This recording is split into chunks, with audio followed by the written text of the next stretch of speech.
Bonjour chers collègues. Actuellement, le SNUDIFO 13 appelle à la signature d'une pétition nationale lancée par 4 fédérations de forces ouvrières pour revendiquer une scolarité adaptée aux besoins de chaque élève. C'est le moment de faire le point sur la question de l'école inclusive en flash info du SNUDIFO. Je mets le lien pour accéder à la signature en ligne de la pétition en description de cette vidéo. Si certains connaissent bien la position de Force ouvrière au sujet de l'inclusion, et beaucoup nous ont rejoints parce que, justement, nous portions ces revendications, d'autres qui n'assistent pas forcément à nos RIS ou à nos stages ont peut-être besoin d'avoir un éclairage. Depuis 2005, le SNUDIFO 13, avec ses fédérations de l'enseignement et du secteur médico-social, est contre l'inclusion systématique et forcée. Quand les autres organisations syndicales appellent à une école pour toutes et tous, le SNUDIFO appelle à la défense de l'enseignement spécialisé et à ses structures. Pourquoi cette distinction? Née en 2005, la loi sur l'école inclusive a été construite sur 2 principes. Le premier, intégrer les élèves en situation de handicap dans les écoles ordinaires afin de mieux leur faire une place dans la société. Le second, ne pas faire de distinction entre les handicaps, mettre donc sur le même plan les handicaps moteurs, mentaux, autistiques ou troubles de l'attention. Cela commence par une politique publique qui, dans une intention en apparence louable, déploie ses théories sur le terrain sans voir ce que cela donne en pratique dans les écoles. Nous, délégués syndicaux, sommes en exercice dans une classe, faisons régulièrement des tournées d'école, répondons aux appels désespérés des collègues, organisons des réunions. Nous sommes directement confrontés à la réalité. Force est de constater que c'est le sujet de l'inclusion qui revient sans cesse sur la table. Pourquoi? Le SNUDIFO n'est pas contre l'inclusion, mais contrairement au principe de la loi de 2005, qui ne veut faire aucune distinction entre les handicaps, nous estimons, en portant les revendications de nos collègues, que l'inclusion doit se faire au cas par cas, car il n'existe pas un seul handicap. Il existe une multitude de handicaps. Pourtant, on veut contraindre les enseignants à accueillir tous les élèves handicapés de la même façon dans leur classe. On leur met quelques heures d'AESH par-ci par-là et débrouille-toi. Heureusement, de nombreuses inclusions sont possibles et bénéfiques avec suffisamment d'aménagements, moyens humains et matériels à hauteur des besoins. Les locaux doivent être adaptés et il faut suffisamment d'heures d'AESH pour que ces inclusions se fassent dans de bonnes conditions. Je pense là aux handicaps moteurs, aux élèves souffrant de troubles 10, aux élèves souffrant de troubles autistiques légers ou modérés, sans retard cognitif important, ainsi que les élèves souffrant de TDAH, légers ou modérés.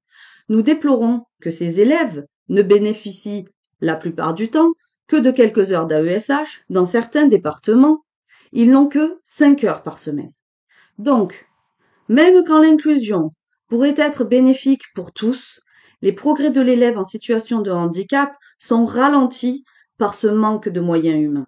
Si dans certains cas, l'inclusion est possible, qu'en est-il des TDAH extrêmes, des retards cognitifs profonds et des troubles autistiques sévères?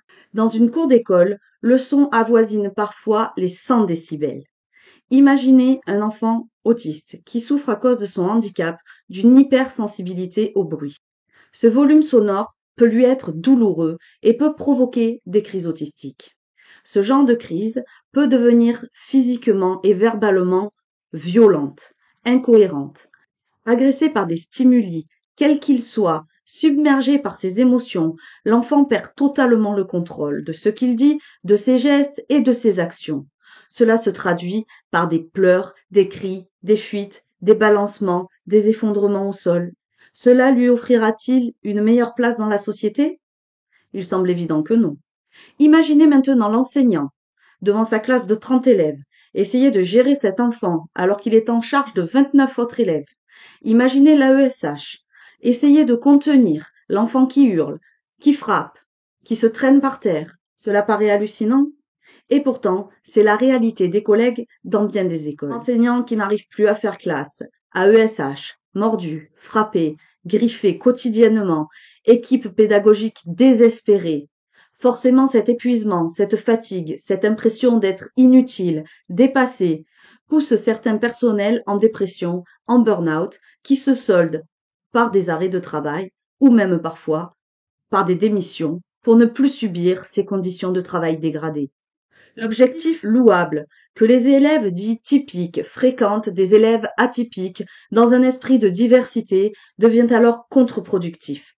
Les élèves qui assistent à ce spectacle en ont peur et au lieu d'aboutir à une acceptation du handicap, ils développent des phobies. La presse régionale regorge d'exemples de situations à la limite de la maltraitance. Par exemple, dans les Bouches-du-Rhône, je vais citer un extrait d'un reportage recueilli par BFM TV devant une école qui a été bloquée par les parents. Un enfant de 7 ans, atteint de troubles comportementaux, se montrerait violent avec les professeurs et les élèves et sème la terreur dans son école. Ses camarades sont traumatisés. J'ai peur de le voir. J'espère qu'il n'est pas là. Il déchire nos travaux, il nous frappe et il nous embête, témoigne une élève de 7 ans. Une situation qui angoisse énormément sa maman. Elle réfléchit sans arrêt à comment se protéger de cet enfant. Elle ne peut plus vivre comme ça. Tous les matins, elle pleure. Et moi, je la laisse la boule au ventre, assure sa mère. Donc, tout le monde est en souffrance. Les enseignants, les AESH, l'enfant en situation de handicap et ses parents, et tous les autres élèves, comme leurs parents. La réponse de l'administration a été, dans ce cas, de déscolariser temporairement l'élève. Ainsi, l'exclusion est la réponse de l'administration à l'inclusion quand elle ne fonctionne pas. C'est un peu paradoxal. Le SNUDIFO dénonce cette maltraitance institutionnelle envers les personnels et leurs élèves. La question de l'inclusion des élèves en situation de handicap doit se faire au cas par cas en mesurant le bénéfice-risque de tous et non sans distinction comme le veut la loi sur l'école inclusive. Car non, l'école ne permet pas de réaliser le projet qu'elle propose. Dans de nombreux cas, les familles de ces enfants en situation de handicap sont dans l'attente d'une place en établissement spécialisé. Lors de sa conférence de presse le 27 août 2024, la ministre démissionnaire Belloubet a été contrainte de confirmer que 24 000 élèves n'étaient pas pris en charge dans les établissements sociaux et médico-sociaux faute de place. Parlons de la vérité sur les prix.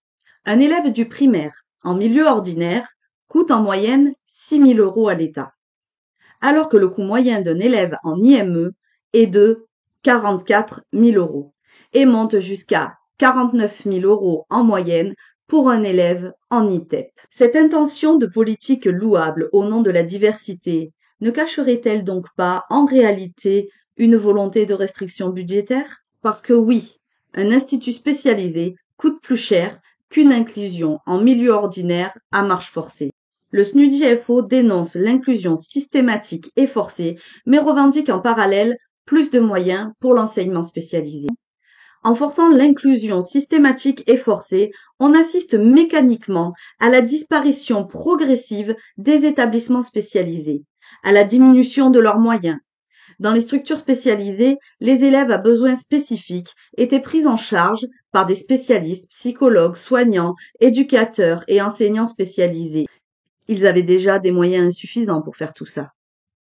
Mais tout cela a un coût pour les finances publiques. L'objectif de l'acte 2 de l'école inclusive est de fusionner le secteur médico-social et les écoles. Ainsi, il n'y aurait quasiment plus de structures spécialisées externes, mais plus d'unités mobiles et de pôles ressources pour intervenir dans les écoles. C'est la même logique que lorsque nous sommes passés des CLIS aux ULIS avec le déploiement des EMAS. Beaucoup de collègues qui ont été confrontés à des inclusions particulièrement difficiles, exténuantes, voire violentes, ont pu constater que les EMAS ne sont venus à leur secours que pour leur donner quelques conseils pédagogiques et sont repartis dans la foulée. Le message envoyé est donc que l'enseignant a juste besoin de conseils pour s'en sortir et que si cela ne fonctionne pas, finalement, c'est de sa faute. La réponse politique est donc de mieux former les enseignants au handicap. Or, un enseignant, même formé, en charge de 30 élèves, ne remplacera jamais, seul, à la fois, une infirmière, un éducateur spécialisé, une psychomotricienne et une enseignante spécialisée exerçant en petits groupes avec un aménagement du temps d'apprentissage en fonction des besoins de l'enfant. Ainsi, l'école, qui manquait déjà et manque toujours plus d'infirmières, de psychologues, de référents, de médecins scolaires, avec la disparition progressive des RASED pour les élèves en grande difficulté, doit maintenant porter sur ses épaules la lourde charge de l'inclusion systématique et forcée.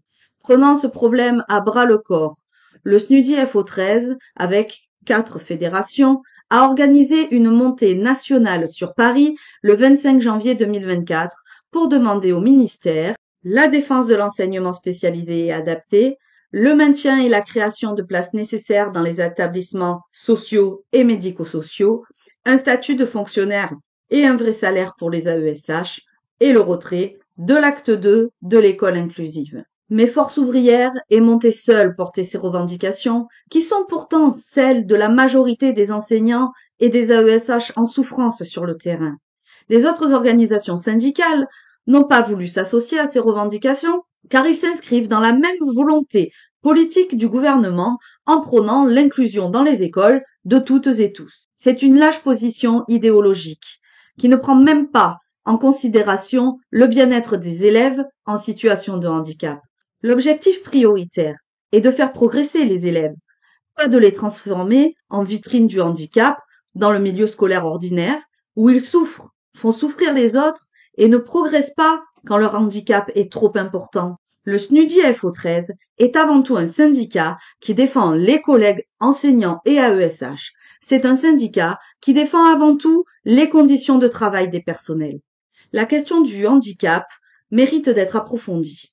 Et le SNUDI FO13 proposera cette année, comme les années précédentes, un stage sur le thème de l'inclusion. Les stages syndicaux sont réalisés sur les heures de travail, temps de classe. C'est un droit syndical. Suivez notre actualité pour ne pas manquer les dates des stages sur notre site snudifo13.org et en vous abonnant à cette chaîne pour ne rien rater de nos informations. Vous pouvez tout simplement dire ce que vous avez pensé de cette vidéo. Le petit pouce est le bienvenu si vous partagez nos positions. Nous vous invitons plus que jamais à signer la pétition en ligne dont vous trouverez le lien en description. Si vous êtes des Bouches-du-Rhône et que vous souhaitez recevoir plus d'informations du SNUDI FO13 par mail, envoyez-nous vos coordonnées sur contact@snudifo13.org. Et bien sûr, je vous invite à adhérer au SNUDI FO13. À bientôt!